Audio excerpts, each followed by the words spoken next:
इस लेक्चर में बचा हुआ करंट अफेयर कंप्लीट करेंगे हम।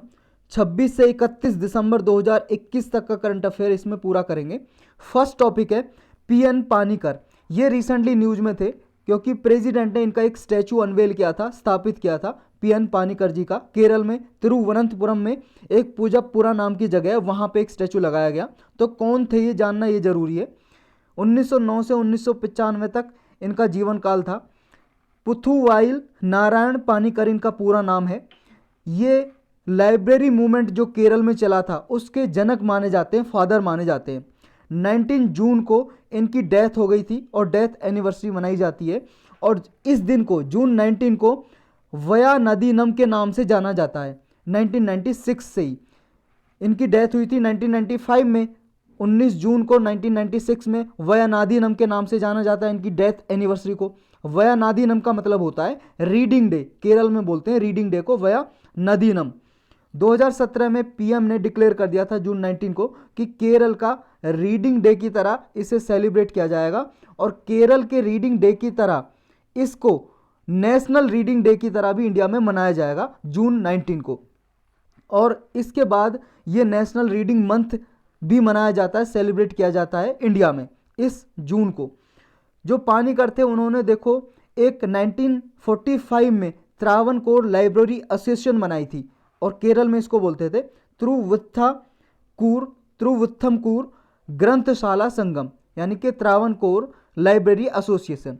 ये 47 रूरल लाइब्रेरीज थी, ग्रामीण क्षेत्र में लाइब्रेरीज थी, उनको मिला के एक एसोसिएशन बनाई 1945 में। और इन्होंने स्लोगन दिया ऑर्गेनाइजेशन का, रीड एंड ग्रो, पढ़ो और बढ़ो। एसोसिएशन थी जो ये ग्रंथशाला संगम, इसने यूनेस्को का 1975 में क्रूप साक्या अवार्ड भी जीता था। सेकंड हमारा टॉपिक है अभ्यास। अभ्यास एक देखो मिसाइल है, ये मिसाइल आप देख रहे हो जो ये डीआरडीओ ने ये लॉन्च की है। इसका फुल नाम है HEAT Abhyas, high speed expendable aerial target Abhyas. तो डीआरडीओ ने ये अभी टेस्ट की थी और इंडिजिनसली डेवलप्ड मिसाइल है ये।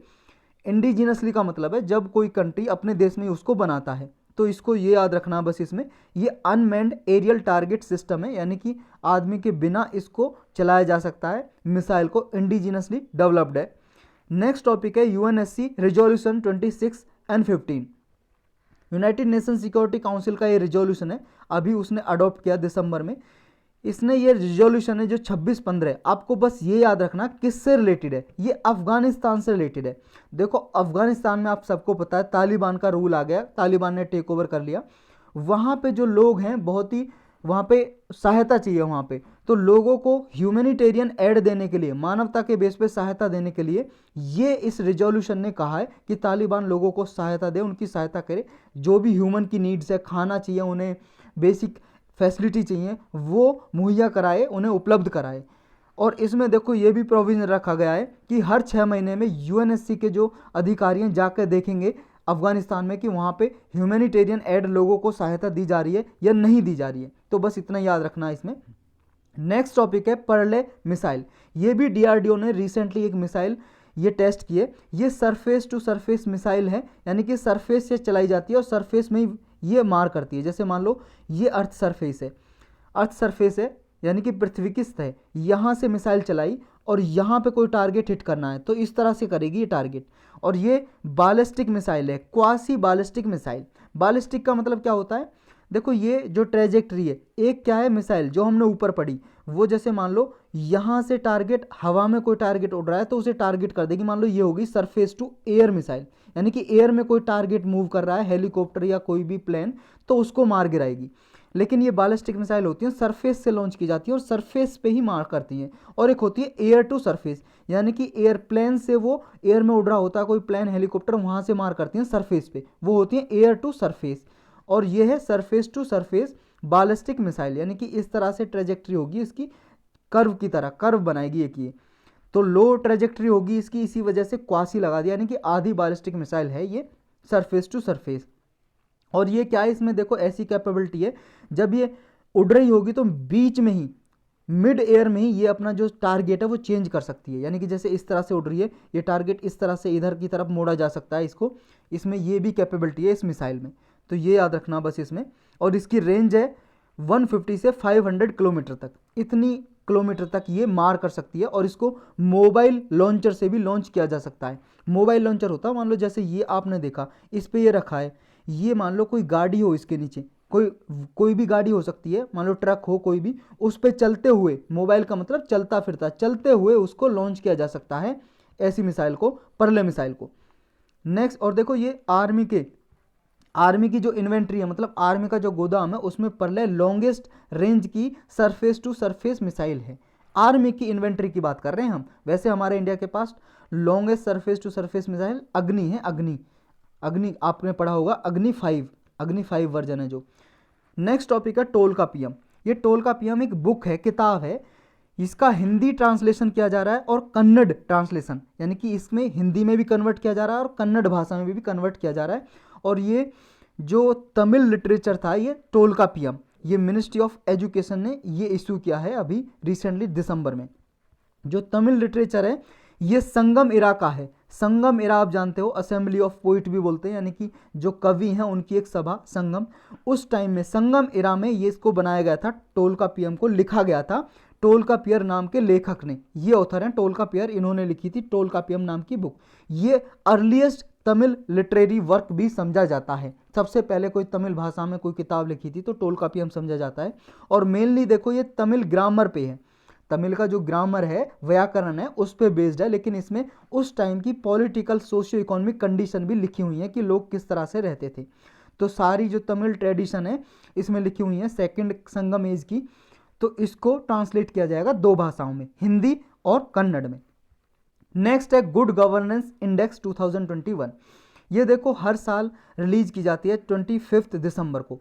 इसी दिन क्यों की जाती है? क्योंकि इस दिन 25 दिसंबर को जो हमारे पूर्व प्रधानमंत्री थे, फॉर्मर पीएम अटल बिहारी वाजपेयी जी की बर्थ एनिवर्सरी होती है इस दिन। तो इस दिन ये रिलीज किया जाता है इंडेक्स। इस इंडेक्स को कौन प्रिपेयर करता है, कौन तैयार करता है? ये डिपार्टमेंट है, department of administration reform and public grievance. ये मिनिस्ट्री ऑफ स्टैटिस्टिक्स है और प्रोग्राम इंप्लीमेंटेशन उसके अंदर काम करता है डिपार्टमेंट, तो ये रिलीज करती है। इसका टारगेट क्या होता है? जो गुड गवर्नेंस है ना उसको प्रमोट करना होता है, ताकि सारे स्टेट में कंपटीशन आए कि किस स्टेट ने अच्छा काम किया गवर्नेंस को प्रोवाइड करने में। गवर्नेंस का मतलब होता है भाई साहब कि लोगों को जो फैसिलिटी दी जा रही है सरकार द्वारा वो लोगों तक पहुंचाई जा सकें, चाहे इलेक्ट्रॉनिकली चाहे आप फिजिकली। तो गुड गवर्नेंस क्या हो गई? यानी कि वेलफेयर, लोगों के कल्याण के लिए, भलाई के लिए जो स्कीम चलाई जा रही हैं वो इंप्लीमेंट भी की जाएं, लोगों तक पहुंचाई जाएं, ये गुड गवर्नेंस। इसमें टॉप किसने किया है? गुजरात ने। इस इंडेक्स में टॉप स्थान आया गुजरात का, फिर महाराष्ट्र, फिर गोवा तीसरे नंबर पे। नेक्स्ट टॉपिक है गोलन हाइट। गोलन हाइट देखो एक प्लेस है, एरिया है। ये देखो पहले आप ये मैप देखो, वर्ल्ड मैप ये देख रहे हो आप, यहाँ पे देख रहे हो वेस्टर्न एशिया, ये इजराइल है, पिंक सा छोटा सा दिखाई दे रहा है, और ये ऊपर सीरिया है, सीरिया और इजराइल आपको दिखाई दे गया होगा। ये ऊपर सीरिया और ये पिंक कलर का ये क्या है? इजराइल। इस वाले बॉर्डर को हम इस वाले मैप में देखेंगे, ये देखो ये आपको दिखाई दे रहा है इजराइल, ये इधर, और ये है सीरिया। ये सीरिया और इजराइल के बीच में ये है गोलन हाइट, और ये है बॉर्डर इसका, ये बॉर्डर है जो दिखाई दे रहा है डार्क ब्राउन सा हल्का सा, और येलो दिखाई दे रहा है, ये गोलन हाइट जगह का नाम है। ये 1967 में एक युद्ध हुआ था, 6 डे वॉर, इजराइल और सीरिया के और जॉर्डन और इजिप्ट के बीच में, जिसने इजराइल ने बहुत सारी टेरिटरी हड़प ली थी। जॉर्डन से हड़प लिया था ये इधर जो आपका यहाँ पे जो कैपिटल है ना जेरूसलेम, वो सारी जेरूसलेम हड़प ली थी जॉर्डन से, और भी कई सारे प्लेस। और देखो इजिप्ट से ये जो सिनाई पेनिनसुला ये वाला पार्ट ये हड़प लिया था, लेकिन बाद में सिनाई पेनिनसुला इजिप्ट को दे दिया था। लेकिन सीरिया से ये गोलन हाइट जो कैप्चर की थी, हड़प ली थी, कैप्चर की थी, उसको वापस नहीं किया, अभी तक भी इजराइल के कब्जे में है। तो यहाँ पे देखो सी ऑफ गैलीली भी है जो गोलन हाइट और इजराइल से बॉर्डर लगाता है। अभी जो सीरिया का पार्ट हुआ करता था गोलन हाइट, ये इजराइल के कब्जे में है, ये रिसेंटली न्यूज में है। यहाँ पे देखो गोलन हाइट एक रॉकी प्लेट्यू है, पठार है, एक 1800 किलोमीटर स्क्वायर का ये बॉर्डर एरिया है इजराइल और सीरिया के बीच में। गोलन हाइट देखो इजराइल ने 1967 में अनेक्स की थी, और रिकॉग्नाइज इसको इंटरनेशनली अभी तक नहीं किया गया है कि किसके पास है, लेकिन बहुत सारी कंट्रीज़ के अलग अलग व्यू हैं, वो हम जानते हैं। यूरोपियन यूनियन इसको रिकॉग्नाइज नहीं करता, कि ये इजराइल की सॉवरेंटी है इस एरिया के ऊपर, नहीं रिकॉग्नाइज करता, इसको पहचान नहीं देता। जो अरब लीग एक ऑर्गेनाइजेशन है उसने भी 2011 में देखो सीरिया से ली गई थी, ये कंप्लीटली इसमें ये इंटरनेशनल लॉ के बियॉन्ड है ये बोला था। तो ये अरब लीग भी इसको प्रमोट नहीं करता इजराइल के कब्जे को।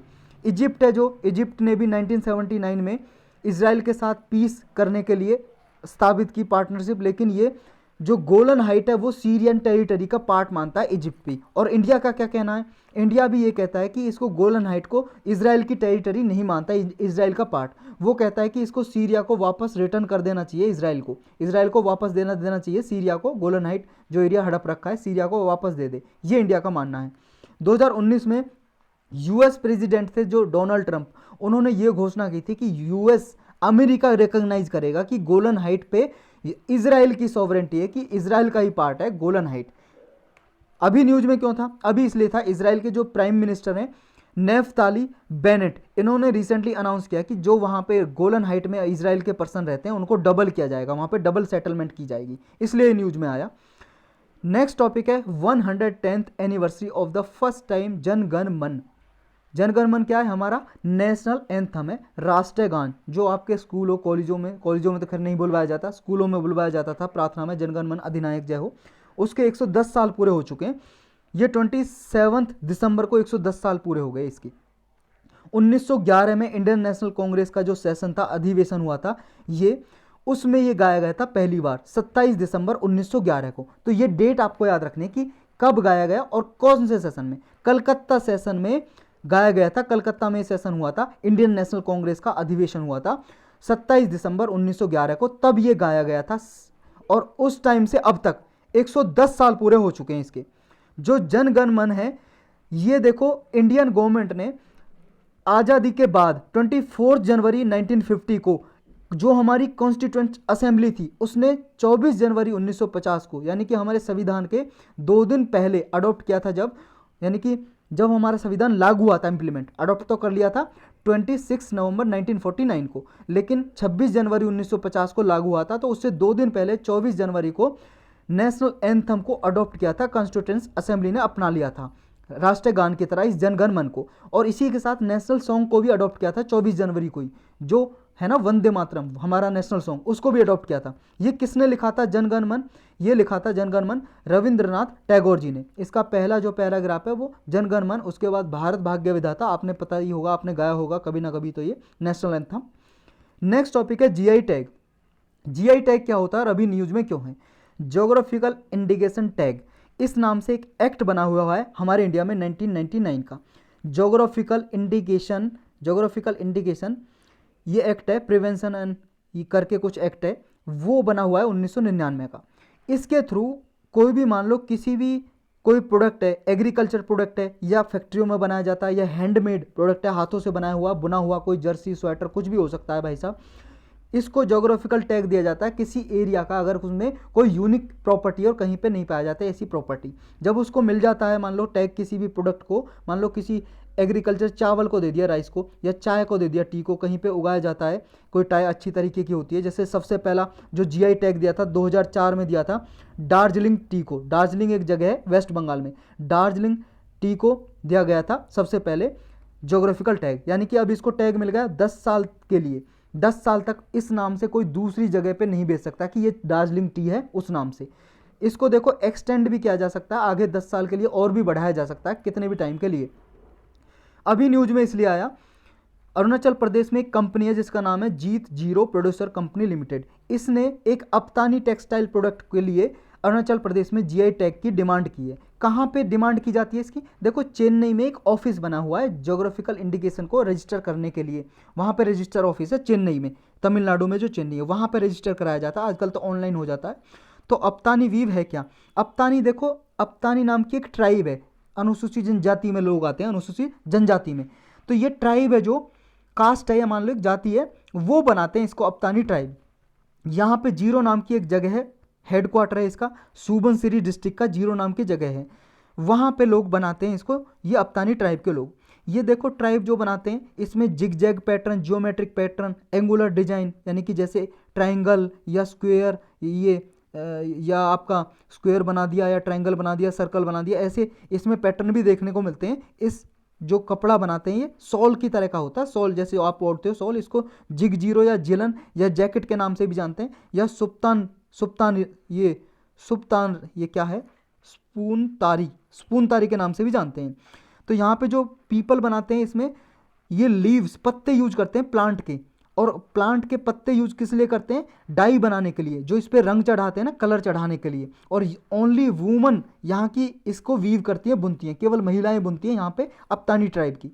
नेक्स्ट टॉपिक है centre declare soya meal as an essential commodity. Central government ने जो सोया मील क्या है, एक मान लो खाने का पदार्थ है जिसे ह्यूमन भी खाते हैं और जिसे वो भी खाते हैं आपके पशु भी, उनके लिए असेंशियल कॉमोडिटी में ये इंक्लूड कर दिया गवर्नमेंट ने। देखो हमारे इंडिया में 1955 का एक असेंशियल कॉमोडिटी एक्ट बना हुआ है। इसमें अगर गवर्नमेंट किसी प्रोडक्ट को या कॉमोडिटी को, कॉमोडिटी मतलब गुड्स वस्तु, उसको डाल देती है, इंक्लूड कर देती है इस एक्ट में, तो फिर वो क्या है, उसकी होर्डिंग नहीं की जा सकती। होर्डिंग का मतलब जमाखोरी, ब्लैक मार्केटिंग नहीं की जा सकती। यानी कि जैसे मान लो सोया मील को अभी इस एक्ट में डाल दिया, एसेंशियल कॉमोडिटी की लिस्ट में डाल दिया, अब क्या कोई भी एक लिमिट से ज़्यादा अपने पास स्टोर करके रख नहीं सकता। इससे क्या फ़ायदा होता है, जैसे मान लो प्याज को डाल दिया, ऑनियन को एसेंशियल लिस्ट में, अब प्याज को कोई होर्डिंग करके यानी कि जमाखोरी करके नहीं रख सकता। होता क्या था, जैसे मान लो कोई बड़ा बिजनेसमैन है, उसने सारी मार्केट में जितनी भी प्याज है खरीद के अपने गोदाम में भर ली, और मार्केट में है नहीं। जब मार्केट में नहीं रहेगी तो भाई साहब डिमांड बढ़ेगी ना, यानी कि उसका प्राइस बढ़ जाएगा, डिमांड बढ़ेगी तो प्राइस बढ़ जाएगा। मान लो अगर प्याज चल रही थी 40 रुपये किलो, तो इसका होर्डिंग करने के बाद यानी कि मार्केट में नहीं रही प्याज, तो इसका प्राइस बढ़ जाएगा 80-100 तक चला जाएगा, मान लो और भी ज़्यादा चला जाए नहीं मिले तो उस टाइम पे फिर ये बिजनेसमैन जिसने मान लो ए नाम था इसका, इसने जमाखोरी करके रखी थी, तो उस टाइम पे फिर इसको रिलीज़ करेगा जब प्राइस बढ़ जाएगा। तो इससे भाई साहब नुकसान तो है ना लोगों का, ये ब्लैक मार्केटिंग कर रहा है, इसी को बोलते हैं ब्लैक मार्केटिंग या होर्डिंग। तो अब जब कोई भी आर्टिकल या गुड्स कॉमोडिटी एसेंशियल कॉमोडिटी की लिस्ट में डाल दी जाती है तो कोई होर्डिंग या ब्लैक मार्केटिंग नहीं कर सकता। सोया मील ह्यूमन कंजप्शन और एनिमल कंजप्शन दोनों के लिए यूज की जाती है। जब सोयाबीन से, जो सोयाबीन होती है, दाल होती है सोयाबीन की जो उगाई जाती है, उससे जो ऑयल बनाया जाता है, तो ऑयल बनने के बाद जो बाय प्रोडक्ट बचता है, जो अवशेष बचता है, उसी को बोलते हैं सोयाबीन मील। नेक्स्ट टॉपिक है JNK real estate open to all. Jammu Kashmir में रियल एस्टेट के लिए, रियल एस्टेट का मतलब है बिल्डिंग वगैरह बनाना, ये जो मार्केटिंग के लिए कुछ भी बिल्डिंग वगैरह, ये जो सेक्टर है खोल दिया सभी के लिए। पहले क्या हुआ करता था कि जम्मू कश्मीर का जो आदमी था, जम्मू कश्मीर का जो रेजिडेंट था, वो ही खरीद सकता था ज़मीन वहाँ पे और रियल एस्टेट में कुछ भी इन्वेस्ट कर सकता था। लेकिन अब ये अलाउ कर दिया। आप सबको पता है 2019 में 5 अगस्त को ये 370 जो आर्टिकल है वो हटा दिया था हमारे संविधान से, और इसको स्पेशल स्टेटस जो दिया हुआ था जम्मू कश्मीर को, वो हटा दिया था। उसके बाद से अभी ये लागू कर दिया। ये जम्मू कश्मीर का जो एक्ट बना हुआ था डेवलपमेंट एक्ट, उसमें ये नए रूल्स इंट्रोड्यूस किए हैं कि अब जम्मू कश्मीर में कोई भी इन्वेस्टर इन्वेस्ट कर सकता है देश के किसी कोने से भी, और यहाँ पे रियल एस्टेट के लिए ज़मीन खरीद सकता है और बिल्डिंग वगैरह बना सकता है। लेकिन हाँ, नॉन एग्रीकल्चर लैंड के लिए ही कोई भी इंडिया का सिटीजन यहाँ पे जम्मू कश्मीर में लैंड खरीद सकता है, बाई कर सकता है, सिर्फ नॉन एग्रीकल्चर लैंड के लिए, यानी कि कृषि करने के लिए नहीं खरीद सकता। तो यही था इस लेक्चर में। आगे का जो बचा हुआ हमारा 1 जनवरी से लेके हमारा कब तक बचा हुआ है 15 जनवरी तक, वो हम 1-2 लेक्चर में कंप्लीट कर लेंगे आगे 1-2 दिन में आने वाले में।